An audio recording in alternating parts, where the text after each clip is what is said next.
آپ علیہ السلام نے فرمایا کہ جو عورت غیر شادی شدہ فوت ہو جائے تو لازمی بات ہے ایک گھر، ایک ہسبینڈ، ایک عزت، نوکر چاکر، ساری کی ساری لذت، ان سب سے محروم ہو کر جب وہ اس جوانی میں فوت ہو جاتی، شادی نہیں ہوتی، تو آپ علیہ السلام نے فرمایا اللہ پاک قیامت کے دن ان کو شہداء میں کھڑا کر دے گا۔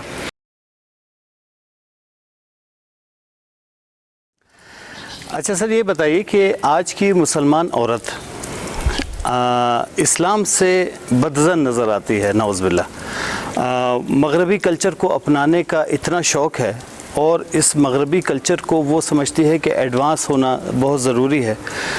کیا اسلام نے اور شریعت نے عورت کو حقوق نہیں دیے، یا عورت کو کے حقوق جو ہیں وہ مسلمان مرد سمجھ نہیں سکے؟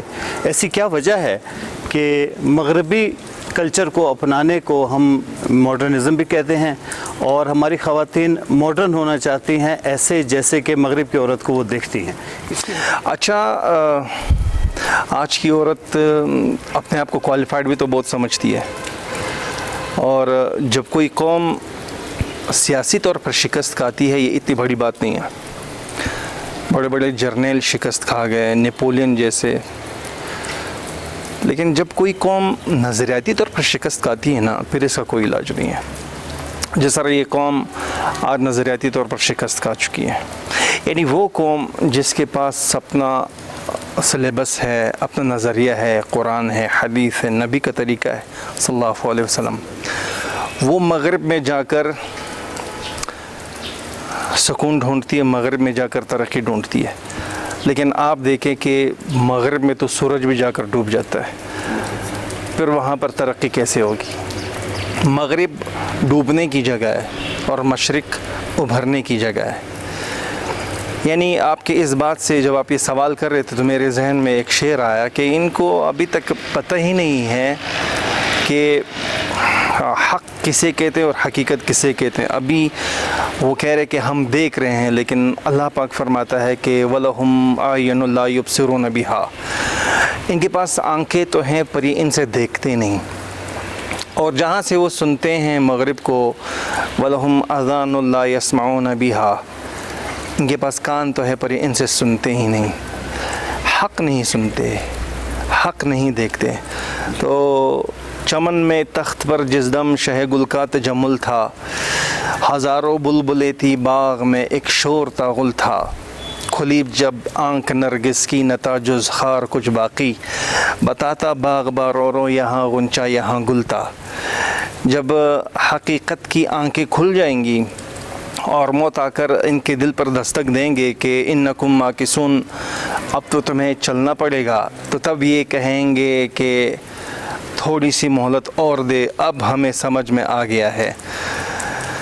تو حضرت علی فرماتے ہیں الناس نیام اذا ما تنتبہوا، لوگ سوئے ہوئے ہیں، جب موت آئے گی تو ان کی آنکھیں کھل جائیں گی، اور جب ان کی آنکھیں کھل جائیں گی تو کہیں گے رب ارجعون لعلی اعمل صالحا فیما ترکت، ابھی ہم تھوڑے سنبھلنا چاہتے ہیں، تھوڑی سی مہلت دے۔ تو اوپر سے ان کو جواب آئے گا کلا، بکواس مند، انہا کلمۃ ہوا قائلہا ومن ورائہم برزخ الی یوم یبعثون، ہم نے تمہیں دنیا میں اتنی زندگی دی تھی کہ جس سے تم ٹھیک چل سکتے تھے، حقیقت سمجھ سکتے تھے۔ جو عورت مغرب کو فالو کرنا چاہتی ہے، میں مغرب کا المیہ آپ کو دکھاتا ہوں۔ مغرب کی عورت جب 14 سال کی ہو جاتی ہے تو اس کے پاس ایک فارم آ جاتا ہے گورنمنٹ کی طرف سے، اور اس کے ڈسکرپشن میں لکھا ہوتا ہے کہ آپ اپنی مرضی کی زندگی گزارنا چاہتی ہو یا 4 بچوں کو جنم دینا چاہتی ہو، فیملی کا ایک یونٹ بنانا چاہتی ہو، ایک ایگزیکٹو آفیسر آپ جو ہے بننا چاہتی ہو، تو وہ چونکہ عیاش لوگ ہیں اور ان کی ذہن سازی نہیں کی ہوتی، ہمارے پاس تو نبی ہے، ذہن سازی موجود ہے، تو وہ اپنی عیاشی کو، اپنے بہائی کلچر کو فالو کرنے کے لیے، فروغ کرنے کے لیے، دینے کے لیے وہ کہتے ہیں ہم اپنی ہی زندگی گزارنا چاہتی ہیں۔ تو ابھی 2022 میں 2 مہینے پہلے 90 لاکھ عورتوں نے نیو یارک کے روڈوں پر اور مختلف علاقوں میں کیلیفورنیا میں جلوس نکالا تھا، اور انہوں نے کہا کہ ہم اپنے گھروں کو لوٹنا چاہتی ہیں۔ ہم 4 بچوں کو جنم نہیں دے پائی, عزت کی زندگی نہیں دینے پائی, اور ہم سٹیج پر ناچتی ہوئی ننگی تصویر بن رہے ہیں, بھوکی نظریں ہمارا طواف کر رہی ہوتی ہے ہمارے جسم کا, اور ہمیں یہ پسند تھا. وہ رو رو کر کے رہی ہیں, ہم اپنے ملک کو جو ہے, ہم اپنے گھروں کو جو ہے جانا چاہتی ہیں. اسلام, میں کہہ رہا ہوں دنیا میں جتنے بھی مذاہب ہیں, جتنے بھی ممالک ہیں, اس میں سب سے زیادہ عزت عورت کو اسلام ہی نے دی ہے. اب میں ابھی ریسنٹلی آپ کو بتاتا ہوں, چائنا میں یہ ہے کہ عورت کے بارے میں یہ کانسیپٹ موجود ہے کہ عورت کے اندر شیطانی روح ہے, یہ جھگڑے زیادہ کرواتی ہیں. کرسچینٹی میں یہ موجود ہے کہ پتہ نہیں عورت میں روح ہوتی بھی ہے یا نہیں. ٹھیک ہے. جوز کا کانسیپٹ یہ ہے کہ عورت غدار ہے, اور اس کو جو ہے غداری کا سمبل اور تباہی کا سمبل ہی سمجھا جاتا ہے. اب اسلام, میرے رسول اللہ صلی اللہ علیہ وسلم کی پرواز سدرۃ المنتہا تک ہے اور اس سے بھی اوپر ہے. جس نبی کی چادر زندگی میں پہلی دفعہ عورت کے لیے بھیج گئی, سارے دنیا کے اقوام کو آپ علیہ السلام نے پیغام یہ دیا کہ یہ عورت پاؤں کی جوتی نہیں ہے, اس کو میرے نبی نے وہ عزت دی. آج آپ کے گھر میں بیٹا پیدا ہوتے تو آپ فائر کرتے ہیں, لیکن جب آپ کے گھر میں بیٹی پیدا ہوتی ہے تو آپ کے ماتھے پر جو ہے سلوٹ آتی ہے. یہ سلوٹیں ہیں جبھی پر کے دل کی تحریر ہے, وہ آپ کے دل کی تحریر ہوتی ہے کہ نہیں یہ کیا ہوگا. وہی قریش مکہ جو کہتے تھے کل اس کا رشتہ آئے گا, ہم کیا کریں گے, یہ تو بڑی بغیرتی ہیں. آپ علیہ السلام نے چادر بچھائی, پھر ان لوگوں کو کہا کہ عورت کی عظمت بیان کرنے کے لیے یہ عورت سمجھے کہ یہ پیدا ہونے سے لے کر موت تک ٹوٹل اللہ پاک کی رحمت کی چادر میں, لیکن یہ غافل ہے کہ اس چادر سے نکلنا چاہتی ہے. جب اس چادر سے وہ غلط نکل جاتی ہے تو پھر یہ آدھے کپڑے پہن کر جو ہے فخر کیے جاتے ہیں, اور ننگے لباسوں کو جو ہے دے کر جو ہے فخر کیے جاتے ہیں کہ کاش. لیکن اس کو اس بات پر استغفار کرنا چاہیے. آپ علیہ السلام نے فرمایا جس گھر میں جو ہے بیٹی پیدا ہو جاتی ہے رحمت کا دروازہ وہاں پر کھل جاتا ہے, اور جس کی 2 بیٹیاں ہو جاتی ہے تو آپ علیہ السلام نے یوں فرمایا کہ جس کی 2 بیٹیاں ہو گئیں میں اور وہ جنت میں ان 2 انگلیوں کے برابر, ایسے آپ علیہ السلام نے ارشاد فرمایا, میں اور وہ جنت میں اتنے قریب ہوں گے. مجھے بتاؤ دنیا کے کون سے قانون میں ایسا لکھا ہے؟ پھر یہ عورت جو ہے بڑی ہو گئی, بالغ ہو گئی, تو اب اس کی شادی کا وقت آ گیا. آپ علیہ السلام نے فرمایا کہ جو عورت غیر شادی شدہ فوت ہو جائے تو لازمی بات ہے ایک گھر, ایک ہسبینڈ, ایک عزت, نوکر چاکر, ساری کی ساری لذت, ان سب سے محروم ہو کر جب وہ اس جوانی میں فوت ہو جاتی, شادی نہیں ہوتی, تو آپ علیہ السلام نے فرمایا اللہ پاک قیامت کے دن ان کو شہداء میں کھڑا کر دے گا. یعنی یہ شہید ہو کر مری, اپنے نفس پر پاؤں رکھا تھا, شہوت پر پاؤں رکھا تھا. اور اگر اس کی شادی ہو گئی, شادی سے پہلے یہ عورت ہر ایک نماز پڑھتی ہے, شادی سے پہلے یہ عورت ایک نماز پڑھتی تو ایک نماز کا ایک ہی ثواب ان کو ملتا, ایک نماز کا ثواب ملتا تھا. جب یہ شادی کرے گی, شادی کے بعد اسی اللہ کو سجدہ کر رہی ہے کہ شادی سے پہلے بھی اسی اللہ کو سجدہ کر رہی تھی, لیکن اب اس اللہ کو سجدہ کر رہی ہے تو اب ایک نماز پر اس کو 21 نمازوں کا ثواب مل جاتا ہے.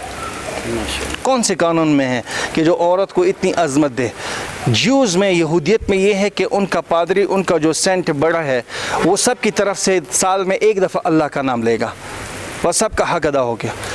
لیکن اس کو اللہ پاک نے وہ عزت دی ہے کہ اسی اللہ کو شادی سے پہلے بھی سجدہ ابھی بھی, لیکن ایک نماز کے بدلے میں اس کو 21. کیوں کہ اس کی 2 ذمہ داریاں ہو گئیں. ایک یہ ہے کہ وہ اللہ پاک کی عبادت کرے گی, اور نمبر 2 وہ خاوند کی اطاعت کرے گی. اب یہ 2 رسپانسبلٹیز اس پر آ گئی, تو اب اس کو کہا کہ آپ کیا ہو کہ آپ کو 21 نمازوں کا ثواب مل گیا. اب گھروں میں عورتیں کام کرتی ہیں نا, یہ اٹھاؤ وہ اٹھاؤ وہ اٹھاؤ. آپ علیہ السلام نے فرمایا کہ خاوند کی چیزیں اگر بکھری پڑی ہے, کوئی یہاں کوئی وہاں, یہ عورت جا کر جب اس کو سیٹ کرے گی, ایک ہی جگہ میں رکھ دے گی, بکھری ہوئی چیزوں کو وہاں رکھ دے گی, تو اس کو اس عمل پر اس کو ایک نیکی ملتی ہے, ایک خطا اس کی معاف ہوتی ہے, اور جنت میں اس کا 1 درجہ بڑھ جاتا ہے. نیت یہ ہونی چاہیے کہ میں اللہ کی رضا کے لیے کر رہی ہوں. اب کتنے کام کرتی ہے روزانہ, اس کو وہاں رکھ دو, اس کو وہاں رکھ دو, اس کو. تو آج کی عورت جو مسلمان اسلامک پرسپیکٹو میں چل رہی ہے, اس کا تو ایک لمحہ نیکی کے بغیر ہے ہی نہیں. یہ تو پاگل ہوئی جا رہی ہے نا کہ جو اپنے کلچر سے, اپنے اسلامک کلچر سے باہر نکل رہی ہے. آپ کی شان ہے کہ آپ کو حضرت فاطمہ کی صف میں کھڑا ہونا ہے. اب اس عورت کا بچہ پیدا ہونے والا ہے. جیسی ہی پہلا حمل اس کو ٹہر جائے گا، آپ علیہ السلام نے فرمایا کہ اس کے پچھلے سارے گناہ معاف ہو جاتے ہیں، سارے گناہ اس کے معاف ہو جاتے ہیں۔ اب کچھ مہینوں کے بعد جب اس کو تکلیف ہوتی ہے، پیٹ میں بچہ ہے، وہ اٹھتے بیٹھتے اوہ آہ کرتی ہے، آپ علیہ السلام نے فرمایا اس اوہ اوہ پر، کیونکہ یہ تکلیف اٹھا رہی ہیں، اللہ پاک اپنے فرشتوں سے فرماتا ہے کہ اے میرے فرشتوں، اس کے اس اوہ اوہ کے بدلے سبحان اللہ، الحمدللہ، اللہ اکبر لکھ دو۔ کرتی ہوں ہے، لیکن قربان جاؤں اللہ پاک کی رحمت اور آپ علیہ السلام کی رحمت پر کہ امت کو چادر میں ایسا لپیٹ دیا کہ اوہ اوہ کے بدلے اللہ خود فرما رہا ہے کہ اس کو کیا لکھ کر دو؟ سبحان اللہ، الحمدللہ اور اللہ اکبر، یہ ثواب اس کو دو۔ اب بچہ پیدا ہونے سے پہلے اس کو درد اٹھتا ہے، تو اس درد کی جو کیفیت ہوتی ہے، تو آپ علیہ السلام نے فرمایا کہ اس ایک ایک درد پر اس کو ایک عربی نسل کا غلام آزاد کرنے کا ثواب ملتا ہے۔ عربی نسل کا غلام ایک ایک درد پر، تو یہ تو نیکیوں سے خالی تو نہیں ہے۔ بالکل۔ اچھا، اب ایک غلام ثواب آزاد کرنے کا ثواب کیا ہے؟ آپ علیہ السلام نے فرمایا جو ایک غلام آزاد کرتا ہے وہ جہنم سے بری ہو جاتا ہے وہ شخص۔ اب آپ جب ایک ایک در پر ایک غلام آزاد کرنے کا ثواب، وہ بھی عربی غلام آزاد کرنے کا ثواب، تو یہ عورت پاگل ہوئی جا رہی ہے کہ اس کی تو ٹوٹل زندگی اللہ پاک کی رحمت کے اندر ہے۔ بالکل۔ اچھا، اب اگر بچہ پیدا ہوتے وقت اگر یہ فوت ہو گئی تو اللہ پاک فرماتے ہیں، آپ علیہ السلام فرمایا یہ شہید ہو گئی۔ بالکل صحیح۔ اور اگر بچہ پیدا ہو گیا تو فرشتہ آ کر اس کو کہتا ہے کہ ماں اب آپ فارغ ہو گئی ہو، اب آپ اس سٹیج پر ہو، ایسی ہی گناہوں سے پاک ہو جس طرح بچپن میں آپ اپنی ماں سے پیدا ہو کر پاک تھی۔ تو اس کو موت تک نہیں چھوڑا اللہ نے، رحمتیں ہی رحمتیں۔ اب شادی کے بعد یہ اپنے بچوں کی تربیت کرے گی، پہلی دفعہ جب اس کا بچہ اللہ کہتا ہے تو اس کے ماں اور اس باپ کے سارے گناہ معاف ہو جاتے ہیں۔ اچھا، پھر یہاں تک کہ یہ اب میکے بھی تو جائے گی، تو میکے تو ہر کوئی جاتے، ہر کلچر میں جاتے ہیں، تو کیا فرق پڑتا ہے؟ لیکن اس کا کوئی عمل نیکی سے خالی نہیں، اللہ کی رحمتیں۔ آپ علیہ السلام نے فرمایا جب بھی یہ اپنے ماں باپ سے ملنے جائے گی تو اس کو ایک ایک قدم پر 100 نیکیاں ملتی ہیں، 100 جنت میں اس کے درجات بلند ہوتے ہیں، اور 100 ان کی خطائیں معاف ہوتی ہے۔ اب مجھے بتاؤ کتنے قدم ان کے ماں باپ کے گھر تک ہیں؟ ہزاروں میں؟ تو آپ کا کیلکولیشن تو ٹوٹ گیا۔ بالکل۔ اللہ پاک کی رحمت کے سامنے آپ کے کیلکولیشن کی کیا اہمیت ہے؟ کوئی۔ اچھا، اب جیسی اپنے ماں باپ کے پاس گئی اور اپنے ماں باپ کو محبت کی نظر سے اس نے دیکھا تو ایک حج اور ایک عمرے کا ثواب اس کو مل گیا۔ ماشاءاللہ۔ کیوں؟ اس کی ذہن سازی کی گئی تھی کہ آپ نے جب یہ پڑھا کہ لا الہ الا اللہ محمد رسول اللہ، تو آپ اس کلمے کے نیچے اپنی زندگی گزاری۔ ہماری عورت کا مسئلہ پتہ ہے کیا ہے؟ ہماری عورت کا مسئلہ یہ ہے کہ اس نے صرف تسبیحات اور نماز تک اپنی زندگی محدود رکھی ہے، جبکہ صحابیات کا معمول کیا تھا؟ صحابیات کا معمول یہ تھا کہ وہ ہر ایک لمحہ بھی وہ فضول استعمال نہیں کرتے تھے، ایک لمحہ ضائع نہیں کرتے تھے۔ اب ہماری عورتوں کے پاس جب ایسا لمحہ آئے کہ جس میں وہ فارغ ہیں، فوراً ٹیلی ویژن آن کر دو، فوراً ہیڈ فون کانوں میں ڈال دو، ٹھیک ہے؟ بار بار گندگی کا نام لینا بھی گندگی ہے، یا غیبتوں میں لگ جاتی ہے یا جھوٹ پہ لگ جاتی ہے۔ اب ایک صحابیہ کے بارے میں آتا ہے، اس نے توے پر روٹی لگائی، روٹی پک گئی اور روٹی اٹھا کر اپنے سر پر رکھ دی، روانہ ہو گئی، اور اپنے آپ کو کہنے لو بہن روٹی بھی بنا لی اور اس دوران 3 پارے بھی آپ نے پڑھ لیے۔ اب ان کا معمول یہ تھا، ایسے روٹی ہمارے ہاں تو ابھی روٹیاں توے پر ڈالتی ہے تو ساتھ میں گانے اور کسی دوسرے کو اپنے ساتھ بٹھا کر جو غیبتیں بھی سٹارٹ ہو رہی ہوتی ہیں، فلانے نے یوں کیا، فلانے نے یوں کیا۔ حضرت فاطمہ رضی اللہ عنہ جو رسول اللہ صلی اللہ علیہ وسلم کی بیٹی ہے، اور اس جیسا خاوند، خوبصورت خاوند جو علم، آپ علیہ السلام نے فرمایا میں علم کا شہر ہوں اور علی اس کا دروازہ ہے۔ بالکل۔ تو فاطمہ تو پورے دن کے کام کاج سے کتنی تھکی ہوں گی، تو رات کو تو نماز کے بعد تو ڈائریکٹ سونا چاہیے نا، لیکن جیسے ہی نماز کے لیے کھڑی ہو گئی، عشاء کی نماز کے بعد 2 رکعت نفل کے لیے نیت باندھی، ایسی مست ہو گئی اپنی عبادت میں، ایسی مست ہو گئی، فجر کی اذان ہوئی تو سلام پھیرا اور پھوٹ پھوٹ کر رونے لگی۔ بھائی کیوں رو رہی ہو آپ؟ پوری رات تو آپ نے عبادت بھی کی۔ اللہ سے کہنے لگے اے اللہ پاک کتنی چھوٹی ہے تیری راتیں، میں نے ابھی 2 رکعت ہی پڑھے ہیں اور تیسری رات ہے کہ ختم ہو گئی. تو قرآن سے وہ کیا کہتے ہیں تتجافا جنوبہم عن المضاجع. صحابہ کے بستر اللہ پاک سے صحابہ کے بارے میں گلا کرتے تھے, اے اللہ پاک یہ تیرے صحابہ مجھ پر سوتے ہی نہیں, اور ہمارے بستر گلا کر رہے, یہ تو اٹھتے ہی نہیں, ساری رات مردار بن کر سوتا ہے, سارا دن بیکار پھرتا ہے, نہ اللہ کی یاد نہ اس کے رسول کی یاد. تو مسلمان عورت کو تو میں آپ کے چینل کی توسط سے یہ پیغام دیتا ہوں کہ میں نے اتنی تمہید باندھی, اتنے فضائل, دنیا کی کسی بھی عورت کو اس تنکے کے اٹھانے پر وہ نیکی نہیں ملتی جو آپ میرے اور آپ کے نبی کے صدقے, اس کے عشق کے صدقے ہمیں اور آپ کو تنکے اٹھانے کا بھی اجر مل رہا ہے. یعنی آپ جس کے سر میں درد ہوا, تو آپ علیہ السلام نے فرمایا جس کے سر میں درد ہوا اس کے 1 سال کے گناہ معاف ہو جاتے ہیں. دنیا کے کس مذہب میں؟ بالکل نہیں. تو عورت کو میں یہ پیغام دیتا ہوں کہ آپ اپنے کمبل سے باہر پاؤں, اور شریعت کے دائرے سے جب باہر پاؤں رکھ دیں گی تو اختلاف ہوتے ہیں. جب مرد